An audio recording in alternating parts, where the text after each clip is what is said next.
This is Revathi. Video చూస్తున్న వారికి likes, కామెంట్స్‌తో support చేస్తున్న వారికి thank you so much. Last ఎపిసోడ్‌లో కళ్యాణ్ మైథిలిని 2 కోర్స్ కంపెనీ అకౌంట్‌కి సెండ్ చేయమని చెప్తారు కదా! ఆ తర్వాత నుంచి స్టోరీ కంటిన్యూషన్. 'నా తనువు నా ప్రాణం నీకై' ఎపిసోడ్ నంబర్ 138. ఏంటి ఎనిమి అలా చూస్తున్నావు? త్వరగా మనీ సెండ్ చెయ్యి. అవతల అకౌంటెంట్ ఎదురు చూస్తున్నాడు అంటాడు కళ్యాణ్. మైథిలి టెన్షన్ పడుతూ అంటే నా అకౌంట్‌లో ఉన్న అమౌంట్ ఎందుకు కళ్యాణ్? కంపెనీ అకౌంట్‌లో మనీ ఉంది కదా! అని అడుగుతుంది. కళ్యాణ్ అక్కడే ఉన్న అద్దం ముందుకొచ్చి నిలబడి, అద్దంలో నుంచి తనని చూస్తూ తల దువ్వుకుంటూ, కంపెనీ అకౌంట్‌లో మనీ లేదు ఎనిమి. మోహన్ కంపెనీలో షేర్ హోల్డర్‌గా జాయిన్ అయ్యాం కదా! దాంతో అమౌంట్ కాస్త టైట్ అయింది. అందుకే నీ అకౌంట్‌లో ఉన్న మనీ అడుగుతున్నాను అంటాడు. మైథిలి భయంతో టెన్షన్ పడుతూ చీర కొంగుని వేలికి చుట్టుకుంటూ ఉండిపోతుంది. తనను అలా అద్దంలో నుంచి చూసి ఆశ్చర్యపోతూ, ఏంటి ఎనిమి డబ్బు సెండ్ చేయమంటే చీర కొంగుని వేలుకు చుట్టుకుంటున్నావు అని అడుగుతాడు.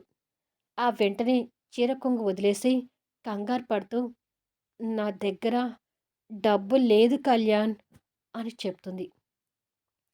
ఆ సమాధానానికి కళ్యాణ్ ఒక్కసారిగా షాక్ అవుతూ అద్దంలో నుంచి తనని చూస్తాడు. మైథిలి భయంతో కళ్యాణ్ వైపు చూస్తుంటుంది. కానీ కళ్యాణ్ తన భయాన్ని పట్టించుకోకుండా టెన్షన్‌తో వెనక్కి తిరిగి, ఏంటి? నీ అకౌంట్‌లో డబ్బు లేదా? అని అడుగుతాడు. లేదు కళ్యాణ్ అని అంటుంది గుటకలు మింగుతూ. లేదు అంటే? అంత డబ్బు ఏం చేశావు? అని అడుగుతాడు కోపం తెచ్చుకుంటూ. అది ఈశ్వర్ చాలా ఇబ్బందులో ఉంటే 2,00,00,000 ఈశ్వర్‌కి ఇచ్చాను అని చెప్తుంది. ఈశ్వరా? వాడెవడు? అని అడుగుతాడు కళ్యాణ్‌కి వాడెవడో తొందరగా గుర్తుకు రాక. అదే కళ్యాణ్, ఈశ్వర్ అంటే మా బాబాయ్ భుజంగరావు లతా పిన్ని వాళ్ళ కొడుకు అని చెప్తుంది. వాడా? వాడికి అంత డబ్బు ఎందుకిచ్చావు? అని అడుగుతాడు ఇంకాస్త కోపం తెచ్చుకుంటూ. అది Kalyan, Eshwar Aishwarya chit fund company అని నా పేరు మీదనే చిట్ ఫండ్ కంపెనీ పెట్టాడు. ఆ కంపెనీలో లాస్ అయ్యి మొన్న కస్టమర్స్ ఈశ్వర్‌ని కొట్టబోతుంటే ఆ డబ్బు ఇవ్వాల్సొచ్చింది అని చెప్పి అక్కడ జరిగిందంతా చెప్తుంది.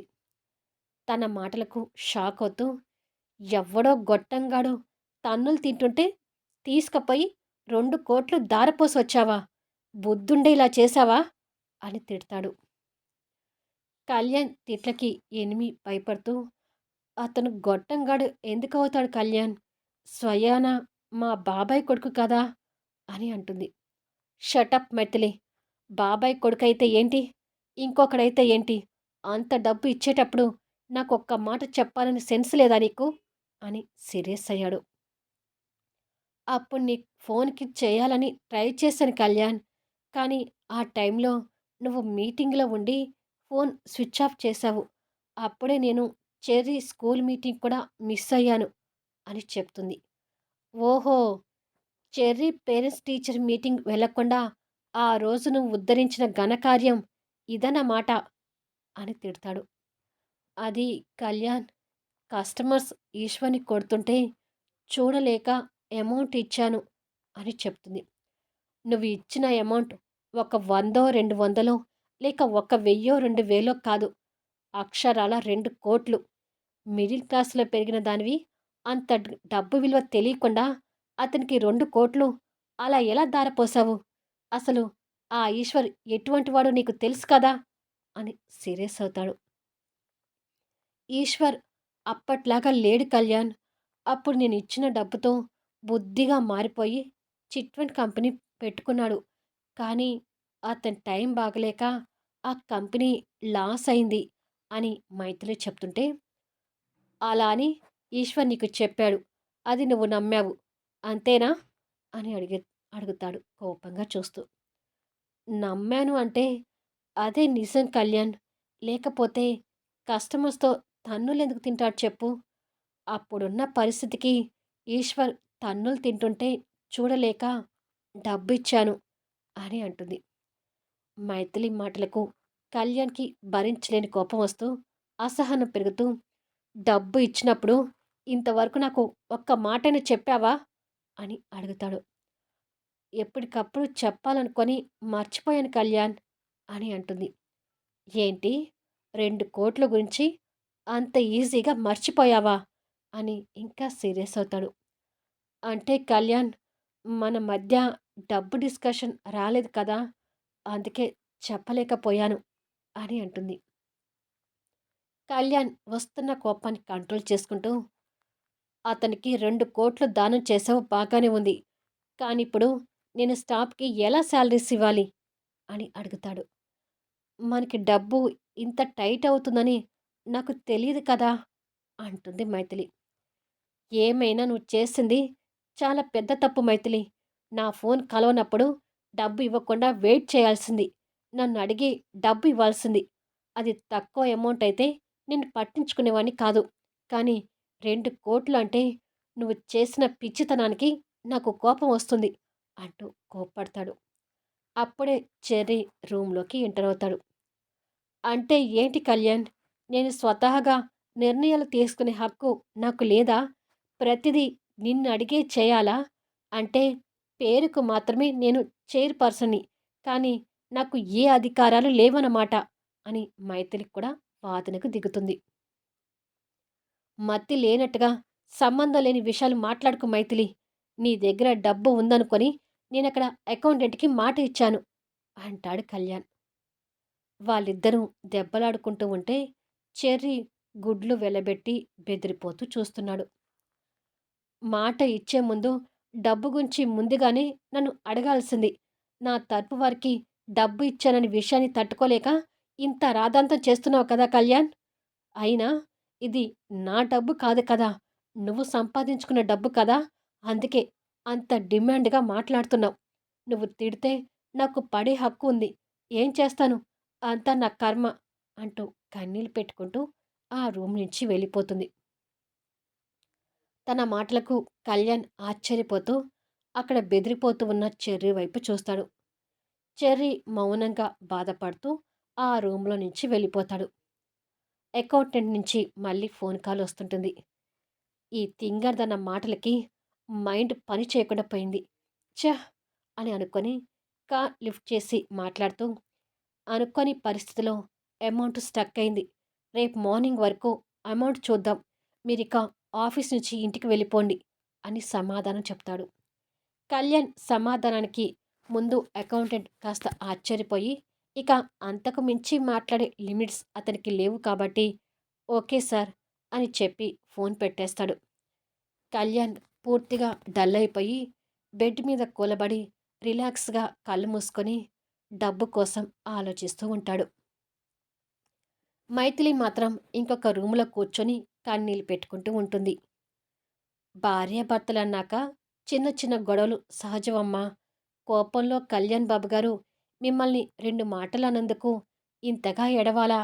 అంటూ రాములమ్మ తనని సముదాయిస్తూ ఉంటుంది. ఆయన గారికి నేను పెళ్ళాని అయ్యాను కదా రాములమ్మ. పెళ్ళాం అన్నాక ఎన్ని మాటలన్నా పడుతుందిలే అని ఇష్టం వచ్చినట్టుగా తిడుతున్నాడు అని కన్నీళ్లు తుడుచుకుంటూ చెప్తుంది మైథిలి. ఏం తమరేమైనా తక్కువా? మా డాడీని తమరు ఎన్ని మాటలనలేదు అంటూ చెర్రీ అక్కడికొస్తాడు. మా గొడవల్లో ఇప్పుడు నువ్వొక్కడివే తక్కువయ్యావు అంటుంది చెర్రీని గుర్రుగా చూస్తూ. మా డాడ్ మీ వల్ల చాలా బాధపడుతున్నాడు. మా డాడీకి వెళ్ళి సారీ చెప్పండి అంటాడు చెర్రీ. ఏంట్రా మీ డాడీకి నేను సారీ చెప్పేది? అస్సలు చెప్పను. ఇంకా మీ డాడీనే నన్ను తిట్టినందుకు సారీ చెప్పాలి అంటుంది మైథిలి. నేనింతవరకు డాడీకి తెలియకుండా ఒక్క చాక్లెట్ కూడా కొనుక్కోలేదు.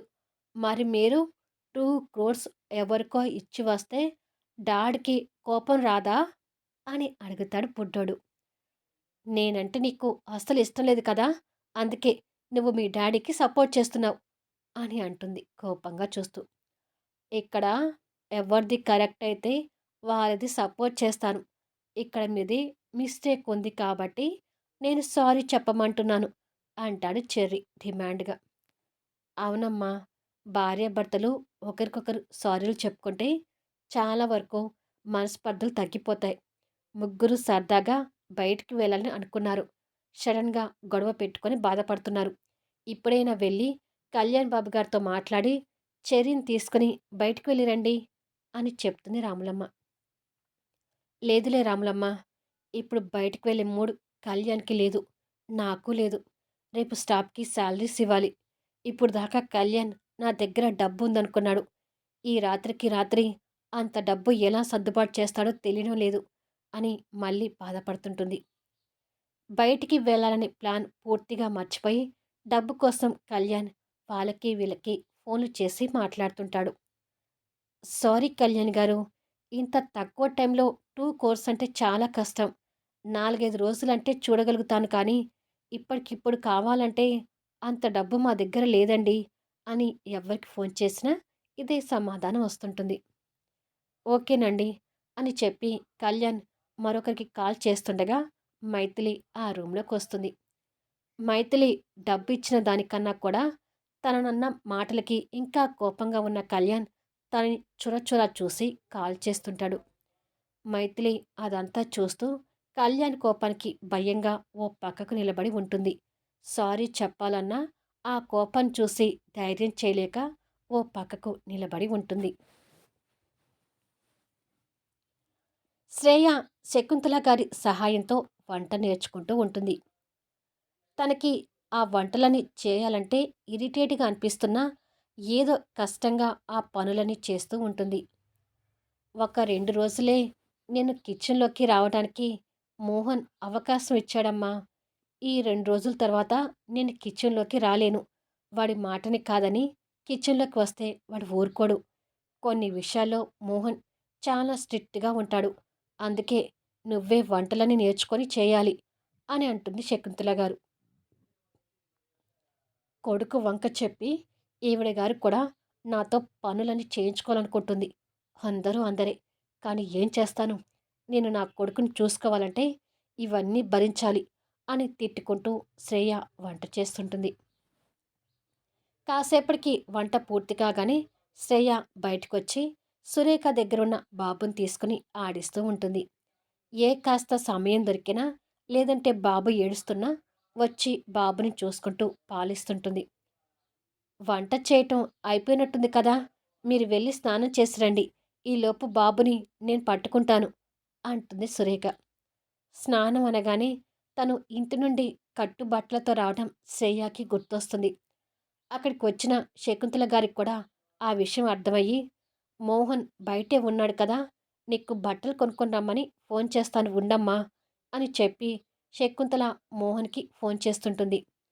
మోహన్ సమాధానం ఎలా ఉంటుందోనని శ్రేయ బాబుని ఎత్తుకొని ఫోన్ చేస్తున్న శకుంతల గారి వైపు చూస్తుంటుంది. కారులో వస్తున్న మోహన్ కార్‌ని ఓ పక్కకు ఆపి ఫోన్ లిఫ్ట్ చేసి చెప్పమ్మా అని అంటాడు. శ్రేయ కట్టుబట్టలతో వచ్చింది కదరా! తను స్నానం చేయటానికి కూడా బట్టలు లేవు. వచ్చేటప్పుడు తనకేమైనా డ్రెస్సులు కొనుక్కొనిరా అని చెప్తుంది శకుంతల. మోహన్ కొన్ని క్షణాలు ఆలోచించి సరేనమ్మా తీసుకొస్తాను అని ఫోన్ పెట్టేస్తాడు. చూద్దాం ఎలాంటి బట్టలు తన కోసం తీసుకొస్తాడో మరి. వీడియో ఎలా ఉంది అనేది కామెంట్స్‌లో తెలియచేయండి. అలాగే లైక్స్ ఇచ్చి సపోర్ట్ చేయండి.